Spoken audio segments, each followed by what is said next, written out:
I'm Rebecca. And I'm Hunter, and this is The Family Showdown!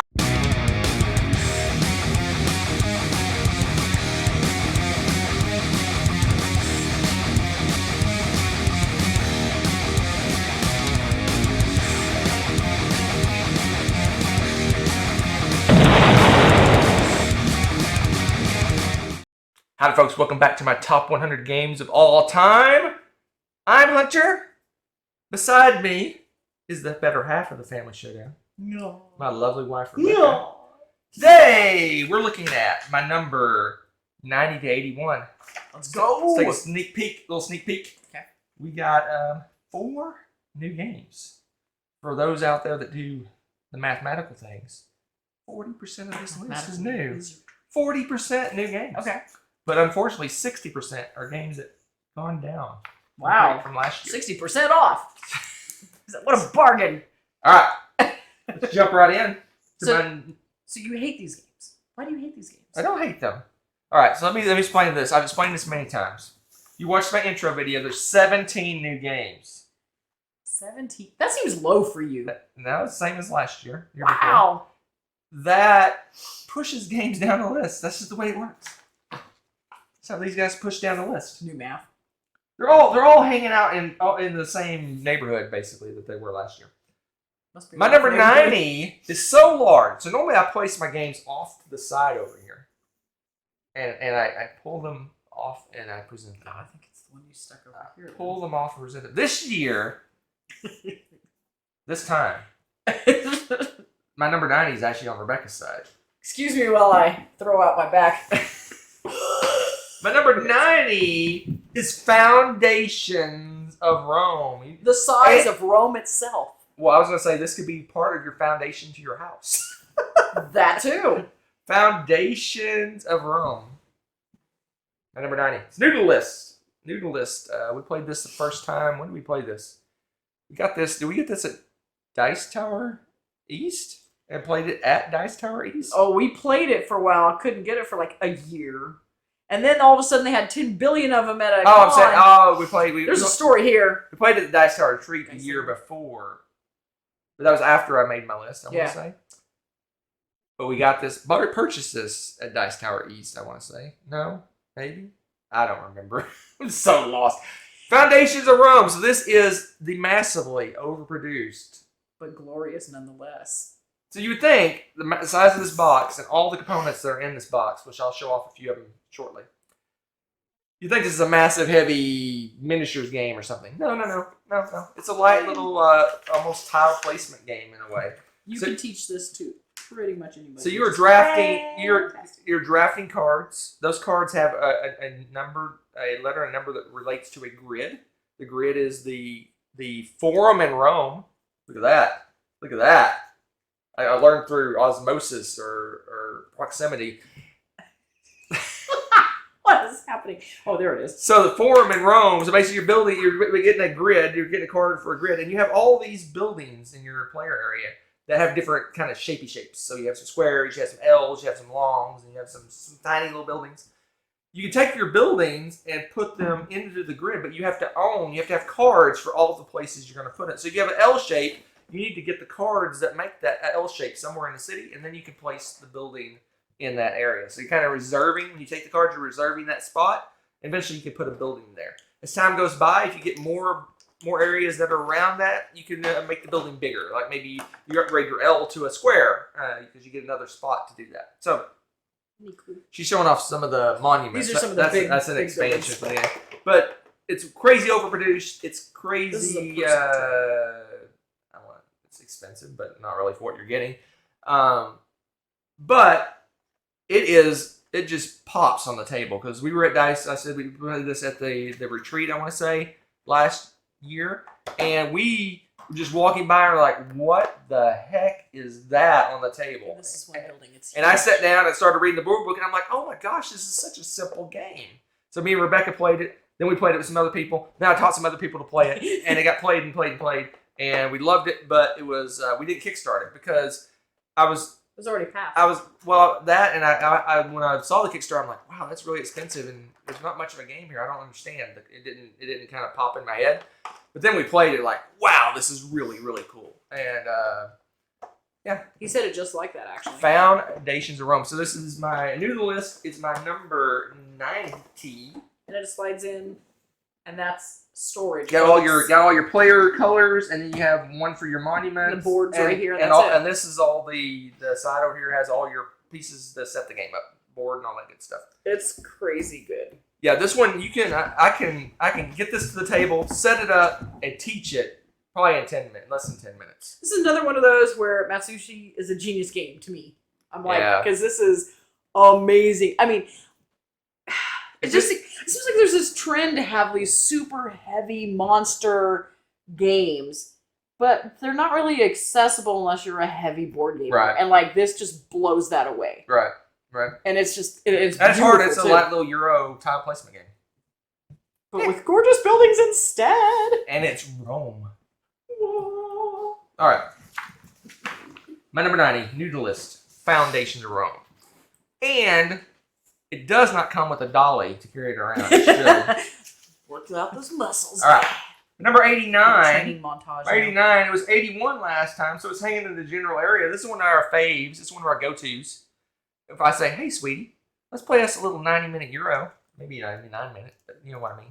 A quick little Euro game for us quick in 60, 90 minutes. This one is one we grab all the time, and that is Coimbra. Coimbra. I can't roll my R's. How do you do it? Sound like a little kid making truck noises. Coimbra. Yeah, see? Coimbra. What is that nonsense? All right. Coimbra Funny. is it's Euro game. So it's dice drafting. So you're going to draft some dice. Use those dice to place Dicey things. them out on the board to draft cards. So it's a double draft. It's draft with the draft dice, then you draft Oh cards. my gosh, what is happening? Those cards go into your tableau.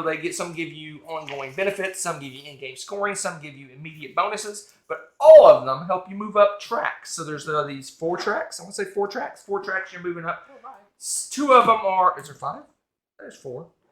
2 of them are your income. So there's 2 types of incomes. There's money, coins, and then there's like knight, power, attacking. I don't know, whatever. It's not an attacking game, but it's knights and coins. There's 2 times. It was like the defense or something weird. Yeah, It's got something. it's I don't know what it's called.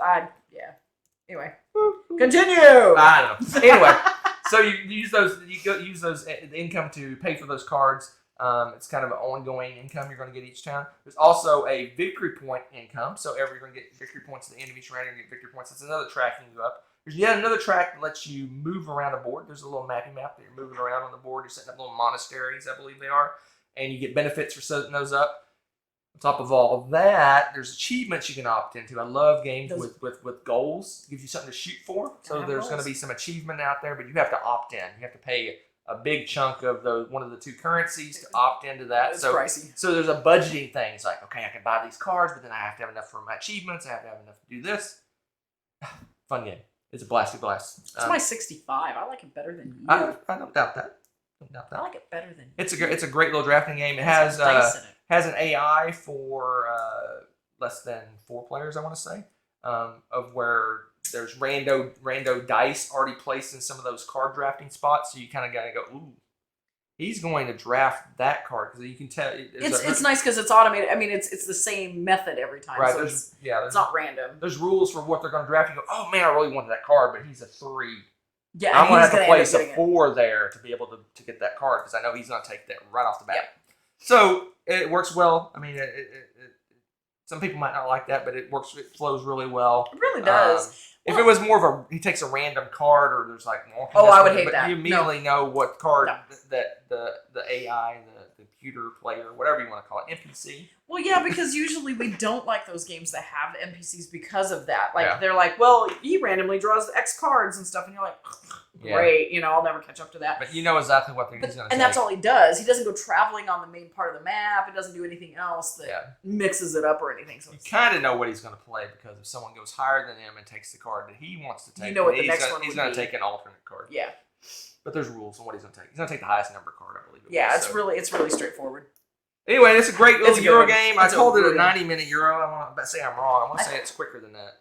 Help. It is 75 to 100. Help. It's right there. Help. It's actually longer than you think. $75 for 2 players. Oh no, that's about right Yeah. for us. Yeah, that's under 90 minutes if we're not AP and 2. Anyway, it's a great one. Love it. Yeah. If you like Euro games, check it out. If you like that drafty draft Euro games, this is a good one. That's true. Good one. Good one. One of our go-to Euro games. All right, let's move on to my 88. This is probably, if it's not at the top of my want to play list, it is very close to the top of the want to play list. 'Cause Okay. we played this game once. We only played it once, and it made the Wow. list. Okay. It's new to the list, Okay. but it made a big impression. Like, oh, we want to play this again, and we haven't played it again. Wow. And is this high up? It is Boone Lake. Oh yeah, I remember that actually. Because we we're weren't like, even oh, done we gotta playing- play yeah. this again, We need to do and that. for whatever reason, this one just hasn't got back to it. I don't think I have it on my list yet because we only have the one play. Yeah, It needs to be. I enjoyed it quite a bit. Yeah. It's got some things. It's kind of almost an adventure game in a way Mhm. because I have sections of my shelf. And it's in the adventure section. Anyway, so what you're doing is you're pioneers going out in civilization. You're going out and you're finding settlements. You're building settlements. You're putting down houses. You're upgrading those. It's cool because when you take control of an area, you have a little worker guy. Then he turns into a house. Then he turns into a settlement. So as he upgrades, it gets more benefits for that spot for you.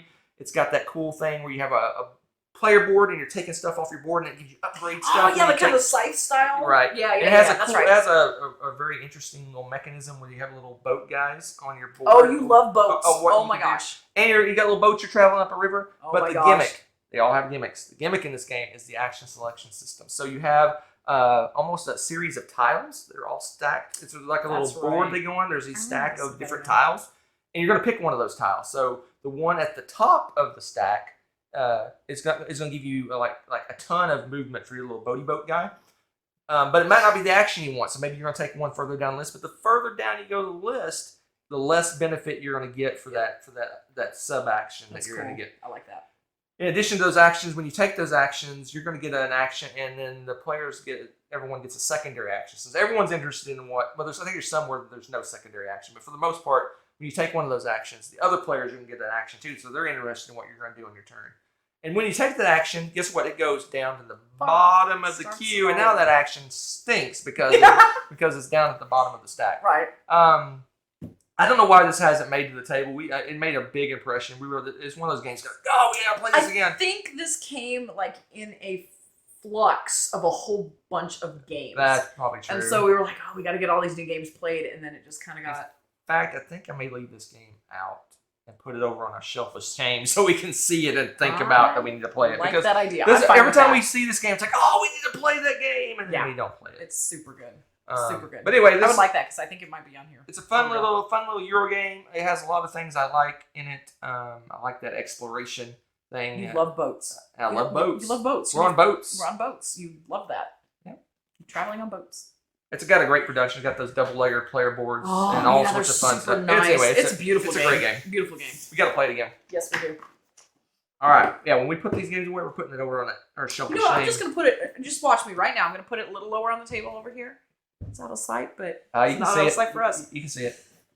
No, you're You lying. You can't see cannot it. see it. You're so full of baloney. Anyway, that's my number 88 noodle list of Boone Lake. We got this. I want to say that we got this around Christmas time last year, That might have been two. and we played it like you said, with a large group of games we got around Christmas, and we haven't. And then we're played like, it oh, since. we can't play it again. All right. I missed a game on my list. Oh snap! I was pulling games off the shelf, and I didn't pull this one out. So we're gonna do a live pull of the game off the shelf. How? So this is my number Exciting. 87. It was my 73 last time. It was 80 before that, so it's hanging around in the same area. It is a T game, and it is Teotihuacan. Oh dear me. Teotihuacan right here. Boom! Yo! Pull it off the shelf. We got all our T games kind of in the same area. I don't know if you can see them. You probably can't see them. They're right here. Right behind your head. Anyway. Good job. Good job. Teotihuacan, City of Gods. This is a fun game. Fun. That's why it's on my list. You are. It's kind of a worker movement game. The whole board is kind of this massive rondel. You're going around the board doing these actions, and each little section of the board is a different action. You can randomize those tiles to a certain extent. There's a little bit. I think there's some rules on how they go, but you're moving around the board. You're doing actions, and you're paying resources to do it. If there's other people already there, guess what? It's more expensive. Costs you more to do that. So, and you have the worker, the quote worker you're moving around is a die. So you're moving a die. Your die is around the board, and those you can crank up and crank down for various ways. They're going to scale up as time goes by, makes them more powerful. But guess what? When they get to a certain point, they ascend to the heavens, and they go to the city of the dead. I think it's Paths of the Dead, and you get a super good bonus. But guess what? You start from scratch. That's a 1 now. It's tapes. And meanwhile, you're doing all these different actions. You're getting set collection. You're building a temple. You're doing all these point salad type stuff. It's a really cool game. It's a heavy game. Last list we talked about Stefan Feld game. Kind of this cool. I'm not gonna say which one, but we talked about Stefan Feld. I said that I like games with lots of things, lots of gears going on. Yeah. These types of games have lots of things going on. It's a heavy game, but kind of once you know what you're doing, it kind of flows. So once you kind of work your way through a round, you're like, oh, I know what's going on. This makes sense. But it's a heavier game and it's a longer game. I want to say this is a 2-hour game. Wouldn't you say 90 minutes to 120? I feel like this one's lighter than Tekkenu and Tabanusi. No. You don't think so? No. That felt lighter to me. No, there's a lot of symbols. There's a lot of. That's true. There's a lot of and symbols. each one of those different. Some of the different This one spaces clicked that you're gonna do are together, just resource collection, but there's stuff where you're doing stuff with temples and you're doing stuff Yeah, with the that's pyramid. fair. That's and fair. You're That's moving fair. up different tracks and That's you're fair. doing different all sorts of fun stuff. I don't know. It felt like it clicked better for me. You got the than whole other Paths ones. of the Dead going on, moving up those and building the little houses, and It does have a lot going on for sure. there's a time mechanism where there's eclipses happen and there's scoring and yeah. all sorts of That's there's fun, too. there's a lot going on with this game. But it's great. It's very rewarding. There's Lots of choices on things you want to do. There's different it's point salady, so there's lots of different ways to crank out points. It's a good one. Not one of my favorite, obviously. It's kind of further down the list. But you like it a lot more than me. This one's just off my 100. Oh, really? Yeah. I like this one. This one hasn't hit the table in a minute because we've been playing. T games seem to come out almost every year, so it's like the new hotness. Oh my gosh. So we Milton haven't Briggs. circled back to this one in a while, but I love it. Especially love when you're building the little pyramid. It's got these big chunky tiles that you're using. Those and are neat. There's benefits on you're kind of stacking them like a pyramid, and there's benefits on how you match up those tiles. So if you cover like up that. certain symbols and certain combos, Yeah. you get bonuses and stuff, which is interesting. It's almost like a mini game in itself of building the temple. I like that a lot. It's fun. It's a blasty blast. Tis a good one. Tis a good one. See this game played. I mean, it has like the QR codes that like track my eyeballs for some reason. That is funny. Anyway, that is my Just number trying to see. 87. It was 90, 73. The 73 before that and 80 before that. Wow. So hanging in the same It neighborhood. is. That's pretty Dropped strong. a little bit, but it's okay. It's okay. Like you keep pointing out, you added 17 games. All right, let's move on to No, my 7 of them are lower, 83. So this one's creeping down my list. It had a pretty good jump, so it's 53 before that because it's Big Brother just crush this game because it's one of those games where I know it's a fun game. I know it's got some great things going on. I love it, but it's like, oh, but I'd rather play this other game, and that is Reavers of Midgard. Okay. Reavers of Did I put Midgard. this on? I don't think you like this one as much. I don't Did I think you like not? this. I thought I liked it. Reavers of Midgard. So Reavers of Midgard it's a series of games. Well, it's supposedly a series of games. Originally, there was one that was kind of combo, Euro, and attacking. So dice rolling, attacking, and Euro combo. This one has that one, but it's more pushed, more kind of towards the Euro Which side. I made this so I liked it more. I thought. You did the unnamed game that we're the other game, Champions of Midgard. We'll just say it. You like this one better than base Champions. Oh, that's right. But Yeah, Champions got the- those expansions. The expansions. And it Oh, they're so pushed good. it back up above Yeah, this that's one. true. That's So true. anyway, That's true. That's Reavers fair. of Midgard. So I said it. It's, the cat's out of the bag. Champions of Midgard Yeah. is the one that's got attacking, dice rolling, attacking mixed with a lot of Euro resource management type stuff. Yep. This one has a lot of the same animal, but it's pushed a little more towards the Euro side. Yeah. There's a lot of set collection and things like that going on. There's a lot more dice mitigation than Champions. There's ways that you can just avoid combat. You just do some set collection with your dice. Instead of rolling them to fight, you do some set collection, and you can defeat the monsters that way. I like the auto win. Which she loves. 2 thumbs up, way up. Supposedly, even though it hasn't been announced or I haven't seen anything about it, there's one to be one that's the other extreme. It leans more towards the attacking side. That's less right. Euro, but even more attacking and dice rolling and fighting and that sort of stuff. We have not Supposedly, heard much about that's that the for a while. rumor. That's Anyway, true. Reavers of Midgard is I enjoy it quite a bit. It's a kind of a point salad game. It reminds me a little bit of Paladins of the West Kingdom if you played that in a way. But this one it's a lot of dice drafting. You're in a crude. It's set collection. There's all these different areas of the board that you can influence. You go out and get more troops, or you can get some set collection, or you can do some raids, or you can get some artifacts that can give you different points for different things. A lot going on. It's more like I said, more Euro-y. Is that a term? We've been using it. It's more Euro-y than Champions, but it has a lot of the same feelings as Champions. A lot of the actions feel familiar if you've played Champions of Midgard. It's a good one. It's creeping down my list just because if I'm pulling a game, like Champions, yeah. Even though I love this game, we have like all the Champions is like, whoa. So anyway, Reavers of Midgard. My number 86. It was 73 this last time, so it dropped a little bit, but it's hanging out. Same neighborhoods, same general neighborhood. Ooh, it's got the front where it's kind of like raised, slightly raised on the. That's cool. All right, let's move on. To my number 85. It was 67 last time. That just dropped a little bit because this one just doesn't hit the table. It takes a certain animal to play this game. It's not for everybody. Yeah. This may be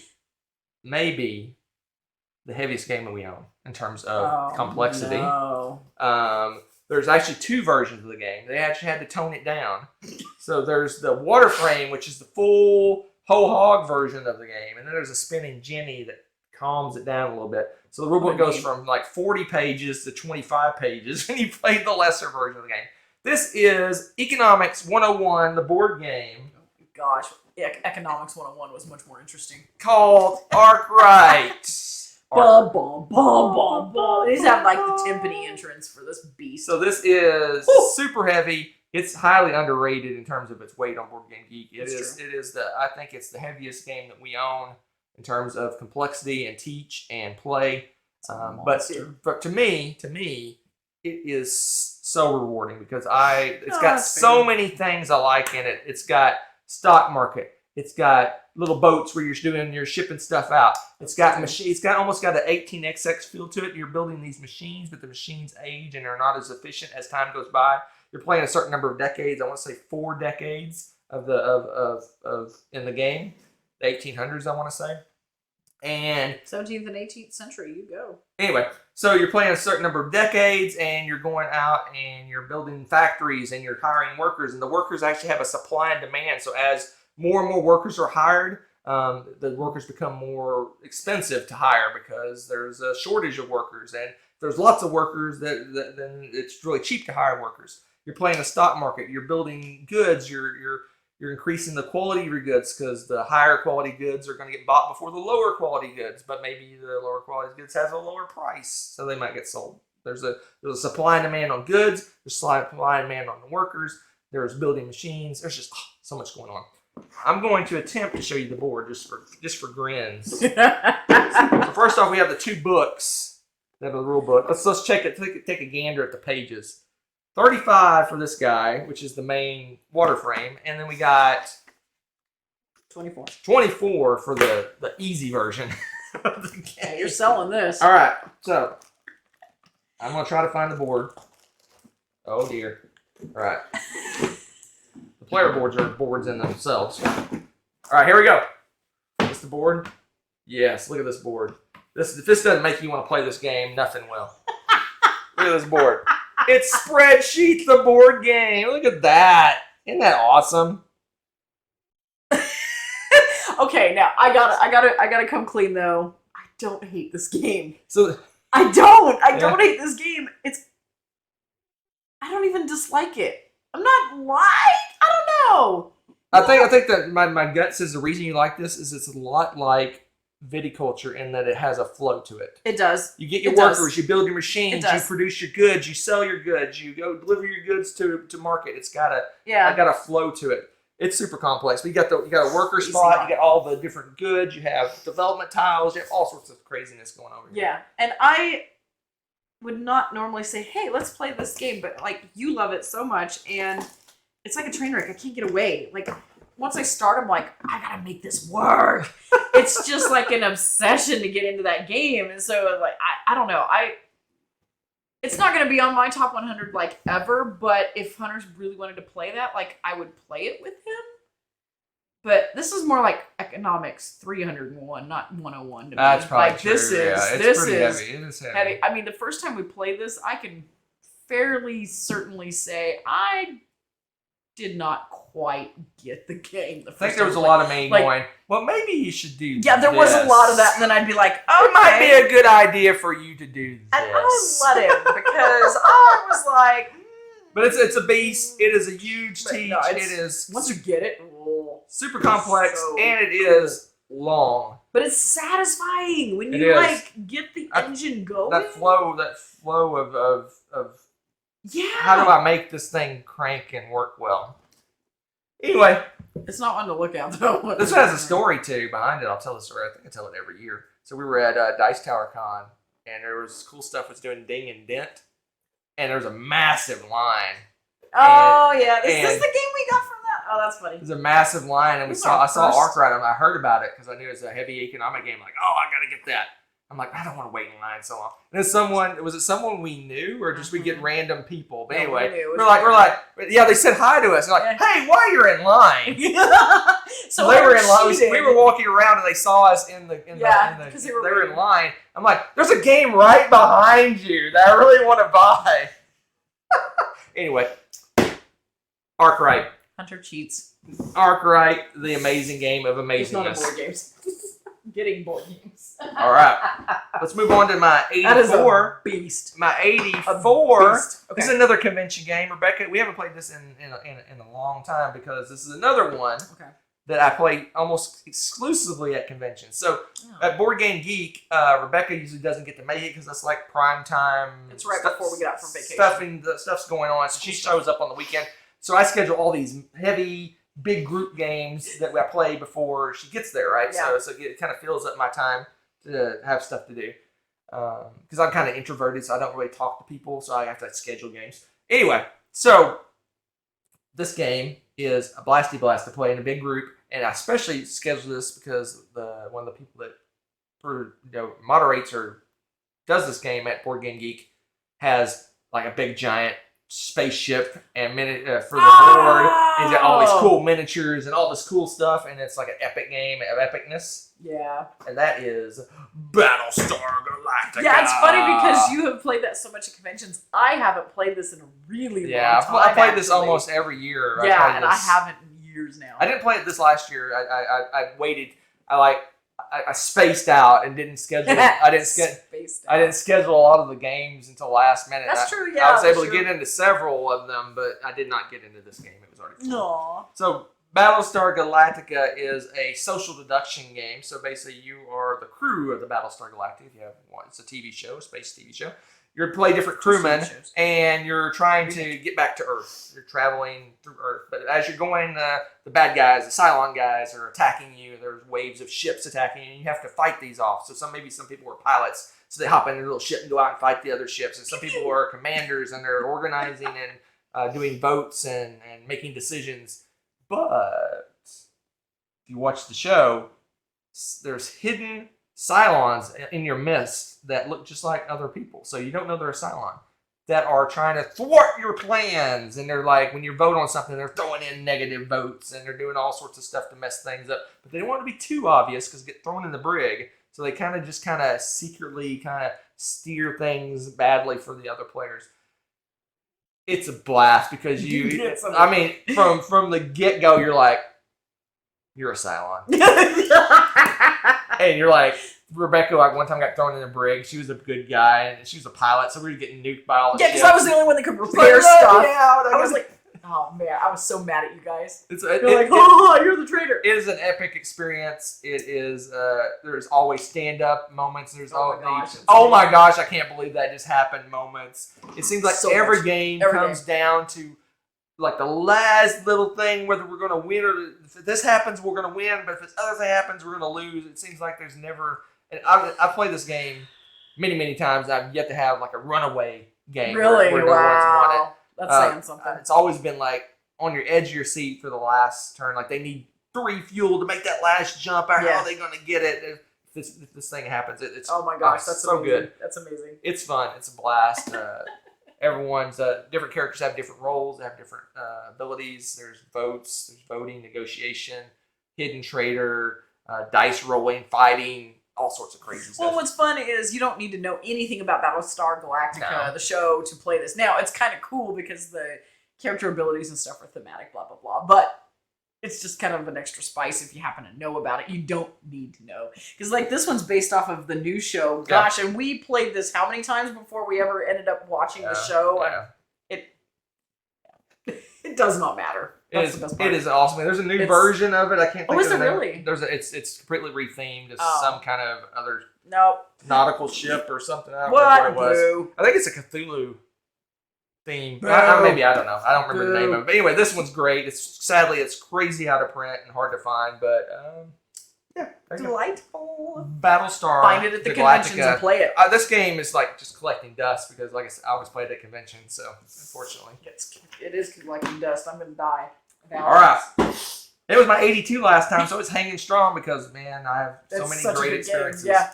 Good memories. All right, let's move on to my 83. It's one of the new ones. Okay. You've been keeping track at home. This is the third new game of the 4.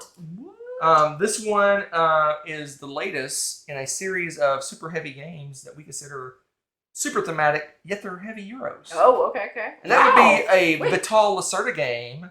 And that is the newest Vital Lacerda Wow! game. You really Weather did like Machine. this. Well, there's others that are higher. Spoiler. Well, yeah, but I mean, But I did enjoy this one. we haven't played this that much. So. Yeah, I did enjoy Twice. this quite a bit. This is getting some negative, kind of off and on negative feedback from people. But I think it's just gorgeous. Yeah. The components are off the charts. I mean, Eagle Griffin and Lacerda and Ian O'Toole is like But yeah, it's the a little, combo of greatness when it comes Right. to heavy Euros. The That's art's true. amazing. The components are amazing because we got the Kickstarter version. Player boards are. It's just, oh wow. They're Anyway. great. Yeah. but in epic Vital Lacerda fashion, or maybe not epic, unepic, his games are super complex, super deep, so many juicy decisions, but the way you drive those decisions are so easy. There's like 4 worker placement spots on the board you Yeah, go it's to. so bizarre to me. But how each this one of works. those you can do all kinds of stuff and And a chain. It's just other things. you go to this one spot to get stuff to go to this other spot to get this stuff to go to this third spot, and then you get that stuff to go here, and then boom, victory points.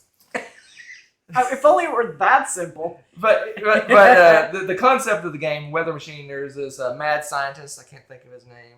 He's got a goofy name. Professor Professor Latif. Latif is he invented this machine to control the weather. So maybe he wants sunny weather at the beaches. So he cranks up his machine, and goes sunny weather at the beaches. But unfortunately, hurricane over here in Siberia.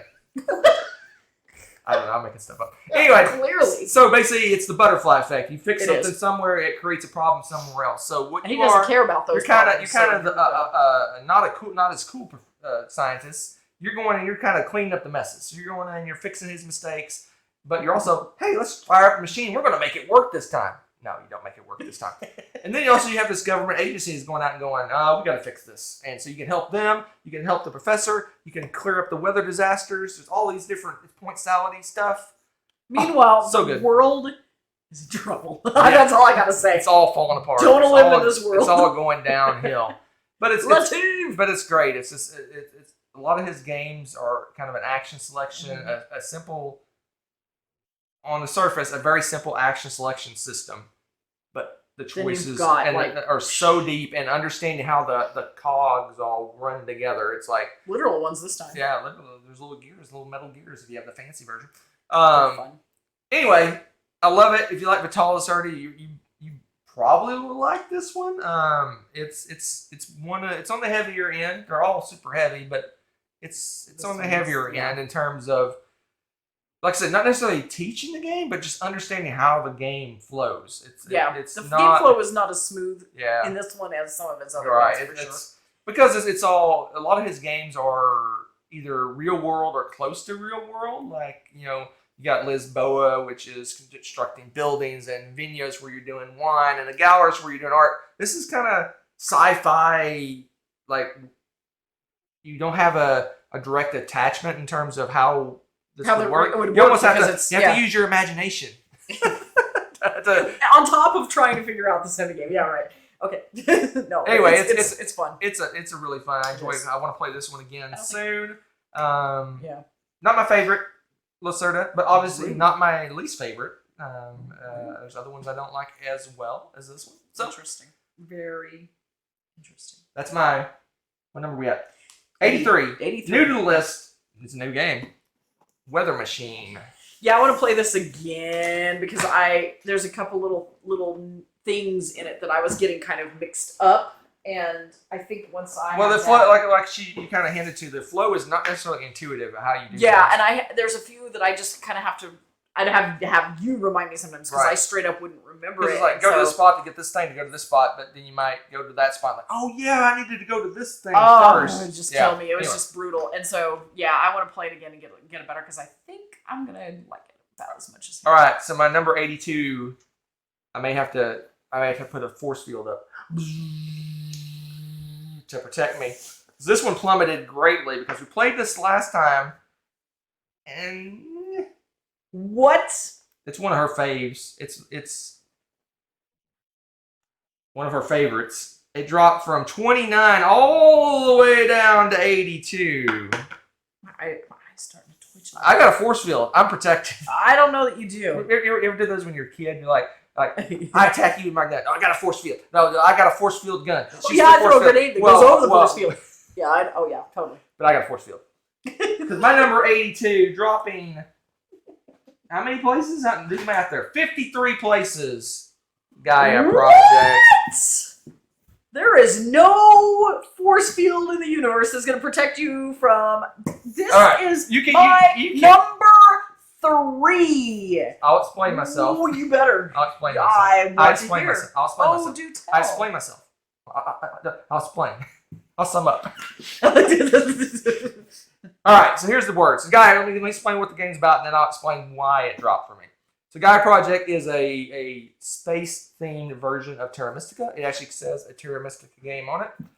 This one, you are going out, you're building colonies, you're going up different tracks, you're trying to get different achievements, you're doing technology type stuff, which all sounds amazing. Because it is. All sounds great, and it is great, but here's the deal. Here's the scoop. That mana flow system that they take from Terra Mystica, where you have this mana, I'm sure it's called, space energy Space or mana. something. It has this flow where you basically it sets in a spot, and then you upgrade it here, you use it, and it goes over That's here, fair. and then it comes back, and there's like this flow. Yeah. That is so Annoying. That's because you can never do anything you want to do. It just seems like it's a constant struggle to get the stuff to do the things you want, which is fine. Some people love that. Maybe you just need to get better. Probably. I guarantee if we look though at the scores. Oh! Anyway. Anyway, He's not wrong. here's the deal. I like games where it's like, oh, I could do this thing, and there's other cool Yeah. thing I could do. Yeah, and, that's fair. oh my gosh, what do I do? This is like, how do I do anything?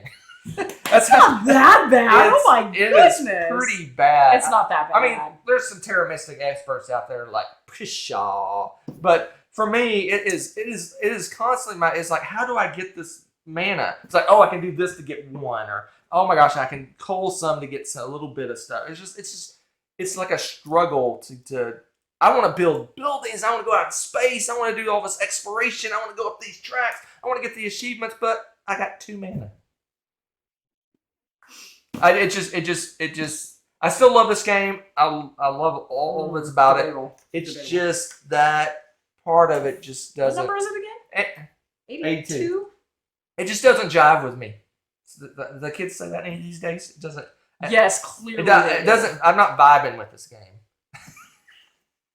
I love this game. It's just frustrating. I mean, it's just, and I'm sure that's the point of the game is to frustrate you.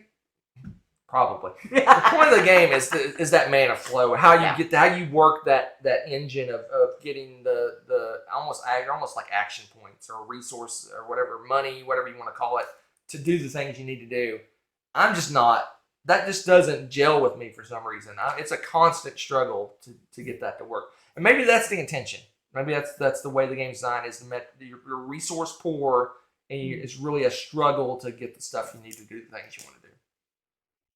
I don't know. I try to avoid. I think. Let me step off my soapbox. All right. But I love this game still. It's my 82. There's so much about it that I love this game. It's just. It holds you back. It's a big thing. I try to avoid. I try to do things that don't use it as much, so that to avoid that. Yeah. Whether that's to my detriment or not, I don't know. It depends on what I get as far as the game and what tracks I end up going up and stuff. But it's definitely a hindrance, and I think it's some kind of game pacer. I don't know if they intended it that way or what, but no, that's fair. That's fair, but sort of fair. I mean, is it 82 fair? Yes, 100%. Well, 82%. No. It's a great game. I enjoy it a lot, but man, I like games where you have like 17 different good choices and you're picking the one you want. That's true. I mean, this one's like, I have just enough mana to like terraform this one planet. Oh my goodness, it's not that bad. Oh my gosh, it's a great game. I'm way down selling it. He clearly doesn't understand. I'm way down selling it. Clearly doesn't understand. All right, let's move on to my 81. If you're following along at home, you know that I had 4 new games. I've only done 3, so this is the last new game. This is when we need to get to the table again. We played this one live. Rebecca had like the mage of superpower mage, like superhero that had a cape and flying around and zapping everybody. And I believe she spanked me really hard in this game, but I enjoyed it nevertheless. And that is Meeples and Monsters. This game we need to play again so much. Yeah, this is kind of in the Moon Lake category. We need to play. I may make you put that on the table too. So Meeples and Monsters is a bag pool building game, but so basically you have all these different adventures. You have your normal tropes. You have your warriors and your priests and your shamans and your rangers and all that good stuff. And you're pulling these guys out of your bag and your team out of your bag, and you get to do different actions for them. There's kind of a two phase of the game. There's like the development phase where you're going out and you're building buildings and the montage. No. Building montage. No, yeah, I guess. And then there's like something else that you can artifacts or something else you can get in this phase. Yeah. There's the development phase, and then the next phase you're going out and you're doing the worker placement with whatever you have left over. So you can go out and go to different places and build up your team and get things. But there's monsters that are like attacking your city, and so there's sections of the town that are inundated with monsters. So you can go there and do actions, but you're going to get like crappy peasants that go in your bag that mess you up if you go there. But you can fight these monsters. You can defeat them with your warriors, and then those monsters give you upgrades. Some of them give you upgrades that can upgrade your warriors and your mages and make them superpower. And our mage had like 17 upgrades underneath it at the end of the game. And then there's kind of some in-game monsters that you're shooting for to fight, the big baddies at the end that you can fight with your adventures. Mm-hmm. So, but you have to build up your guys, and make them more powerful to do that. We do need to play this one again.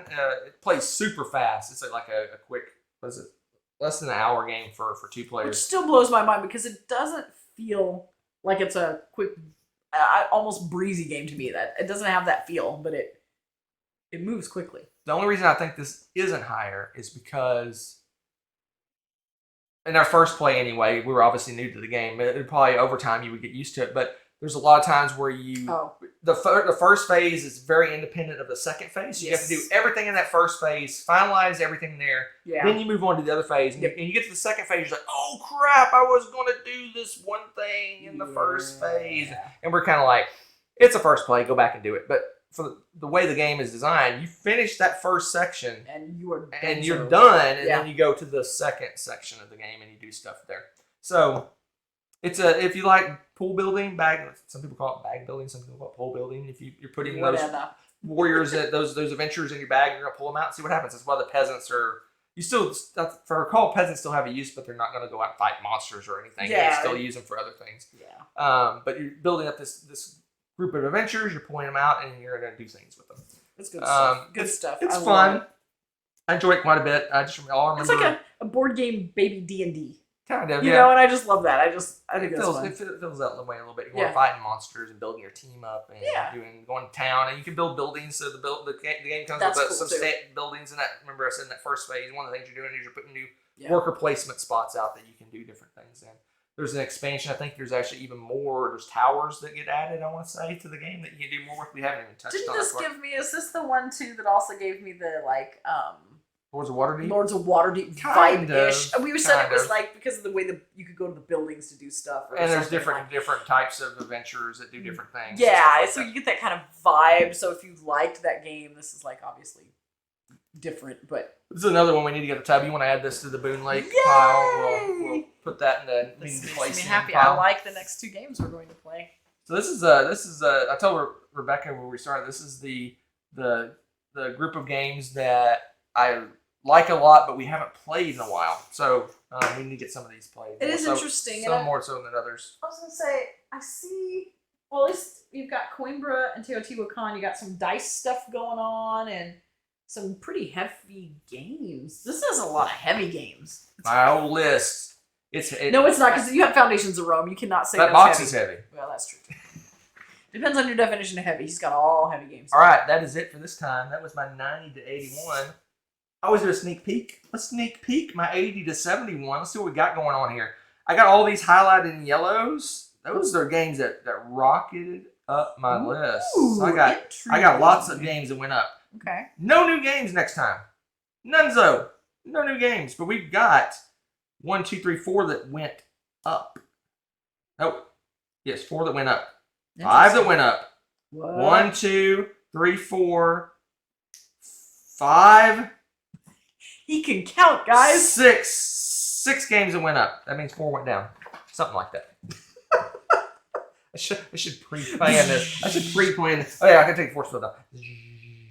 Pow, pow, pow, pow. That's what I think. We'll see you next time. Bye.